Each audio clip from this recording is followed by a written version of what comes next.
Leonidas was born a prince of the Agead dynasty, one of the two royal lines of Sparta. His life was dedicated to the defense of his city. From his youth, he was immersed in the rigorous Spartan way of life. Spartans lived by a code of honor, discipline, and self-sacrifice. Weakness was not tolerated in Spartan society. Strength in all its forms was the highest virtue. Leonidas would have been trained in swordsmanship, shield combat, and tactical maneuvering. He would have endured harsh conditions, learned to fight as part of a phalanx, and embraced the Spartan ideal of never surrendering. Leonidas rose through the ranks, his leadership qualities evident. He became king upon the death of his half-brother, Cleomenes I. As king, Leonidas swore an oath to uphold the laws of Sparta and defend it from all enemies. Xerxes, the king of Persia, was on the march, seeking to crush Greece under his heel. The agoge was more than just physical training. It was a crucible that forged the Spartan spirit. Leonidas, like all Spartan boys, entered the agoge at the age of 7. He was separated from his family and subjected to a brutal regimen designed to weed out the weak and forge the strong. The boys were trained to endure pain, hunger, and exposure to the elements. They were taught to fight with single-minded ferocity, to value their shield above their own lives, for it protected not only themselves but their comrades beside them. They were instilled with the belief that the greatest glory was to die in battle for Sparta. Many boys did not survive its rigors, but those who did emerged as hardened warriors, the finest soldiers the world had ever seen. Leonidas embraced the Spartan way of life without reservation, excelling in every aspect of his training.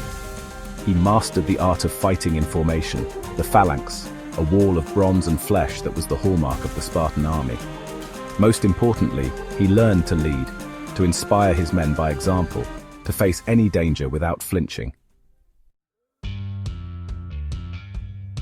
News reached Sparta of the Persian advance. Xerxes, the great king, was leading an immense army westward, seeking to avenge his father's defeat at Marathon. Greek cities were falling one by one before the Persian onslaught. The very existence of Greece was at stake. The Greeks looked to Sparta, their strongest city-state, for leadership. Leonidas answered the call. He knew the odds were stacked against him. The Persian army was vast, numbering in the hundreds of thousands, while he could muster only a few thousand men. But Leonidas was undeterred.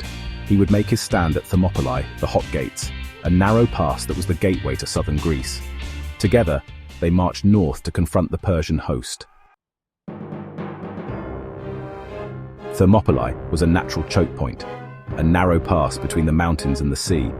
It was an ideal place to make a stand against a numerically superior enemy. The Greeks arrived at the pass and began to fortify their position. They rebuilt an old wall that guarded the narrowest part of the pass, preparing for the Persian onslaught. For 2 days, the Greeks held the Persians at bay. The Spartans, fighting in their tightly packed phalanx formation, were an impenetrable wall of bronze and flesh.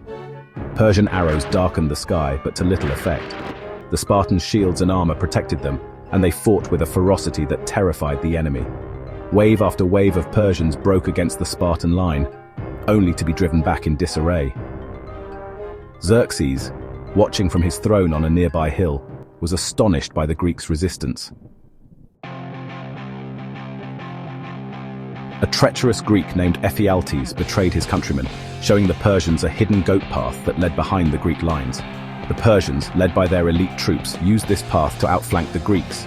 Leonidas, realizing the battle was lost, ordered most of his allies to retreat, saving them for the battles to come. He himself, along with his 300 Spartans and a small contingent of Thebans and Thespians, remained to hold the pass against the now encircling Persians. They knew their fate. They would fight to the death, selling their lives dearly. And so they did. The Spartans, their spears broken, drew their swords and fought with a fury that astonished even their enemies. They fought until the ground was littered with Persian dead, until they were overwhelmed by sheer numbers. Leonidas fell, pierced by a shower of arrows.